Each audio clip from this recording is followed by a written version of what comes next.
Acute stress disorder, also known as ASD, by Lauren Gordon and Hayley. These are some of the most common traumatic events. These are 27 events that can cause permanent damage. What is ASD? ASD is an anxiety disorder developed in the weeks after a traumatic event. Before, this condition was referred to as shell shock as far back as World War I, based on similarities between the reaction of soldiers who suffered concussions caused by exploding bombs or shells and those who suffered blows to the central nervous system. This is how long a person is typically affected by ASD. It can last 3 days but persist up to 1 month. Typically occurs within 1 month of a traumatic event.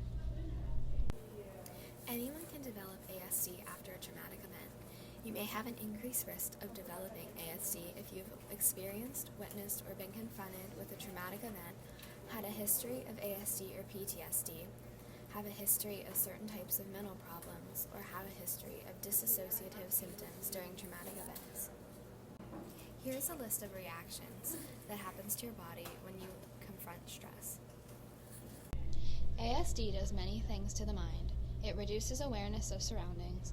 People have reoccurring images, thoughts, nightmares, illusions, or flashbacks to the traumatic events that they incurred. Derealization of the environment seems strange or unreal to you. Medications such as antidepressants or anti-anxiety medications can be used. Hospitalization occurs if you're risking your own life or someone else's. Cognitive behavioral therapy, or CBT, increases recovery time, and it prevents ASD from turning into PTSD.